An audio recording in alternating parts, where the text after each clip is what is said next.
Oh, that was awesome. Oh, I feel like Tom Cruise. What's up guys, and welcome to this review of Love and Monsters, a new film that's available here in the UK on Netflix. So Love and Monsters, it's a action adventure movie with some comedic bits in there. And what did I think of this film in a nutshell? It's okay. It's quite fun, it's quite enjoyable, it's a light-hearted little romp of sorts. The thing that I want to get into though is that the story of this is it's not the most original thing ever. It's a post-apocalyptic story about two lovers who have been spread apart because of the circumstances in which they are. One of them finally says, you know what, I'm gonna go and meet the other. And that's essentially what the story is about. One of them braving the wilds and going it rough and trying to survive in all the dangers that are in the world. So Love and Monsters, the world in which it's set in is post-apocalyptic, like I said. Radiation has seeped all over the planet, it seems, from some sort of like asteroid debris, and it's mutated all of the animals. Although there are certain animals which strangely aren't mutated. Like there's a dog, for example, who's just a dog.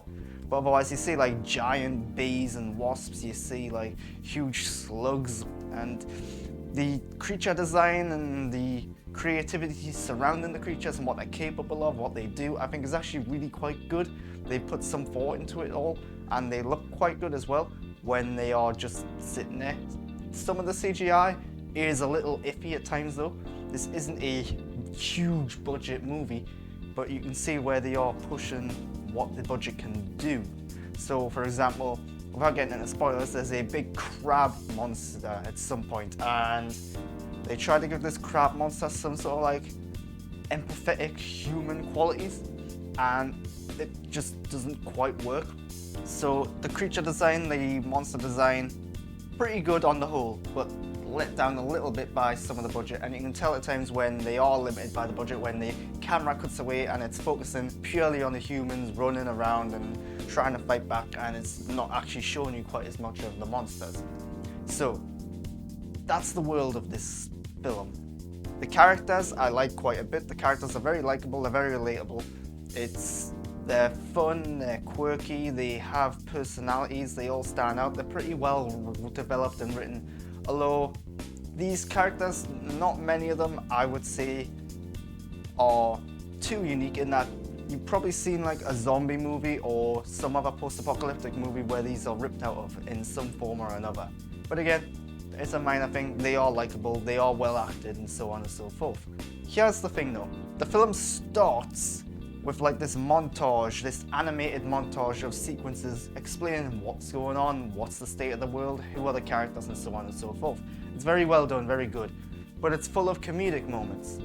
There are one-liners, there's narration. It's very similar to some of the stuff you would see in Zombieland. In fact, this whole film feels like it's trying to be Zombieland, only with less jokes. And that's the big problem here, is that it's clearly taken inspiration from certain films, but missing out the key thing that made those films iconic to begin with. And if you watch the first like 5 minutes of this movie, you would think, oh, this is gonna be one of those like action comedy movies. And it's not really that. There is comedy in there, but it's too far apart to classify it as a comedy, I would say. This is very much a action adventure sort of film, primarily. And it's a bit misleading to the first 5 minutes establish it as a comedy, sort of. But yeah, the comedy that's in the film works fairly well at times. At other times though, it feels like it's just a little cheesy. At other times it's like, right, okay, haha, I saw that coming. Yeah, that's how you're doing that. There's not a huge deal of originality in terms of the comedy. There is a lot of the narration in there, which does add some of the humor to the film. But yeah, like I said, this is an action-adventure film primarily, and the action, pretty good. Again, I've already mentioned how a lot of the action taking place here is against these giant monsters. It does focus on the humans primarily, but there are instances where you actually get to see like the guts of the monsters being blown up and stuff like that. The actual look of the film I like quite a bit. I think the cinematography is great, the use of colour is great. The creativity in establishing the world and what the world looks like is brilliant. I think this is a really well-established world. It looks like a world like out of like a video game almost. It actually, this film feels like it is adapted from a video game. It feels like a Fallout video game brought to life in many ways, and that's pretty cool as a video game fan.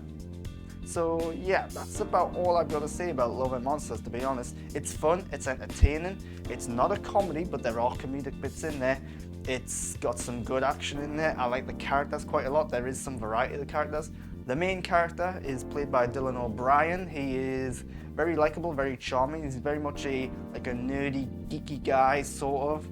Very awkward, he gets timid, he's not very good in the action moments because his whole thing is that he keeps freezing up when the crucial action thing happens and then someone's got to rescue him or he puts someone at risk.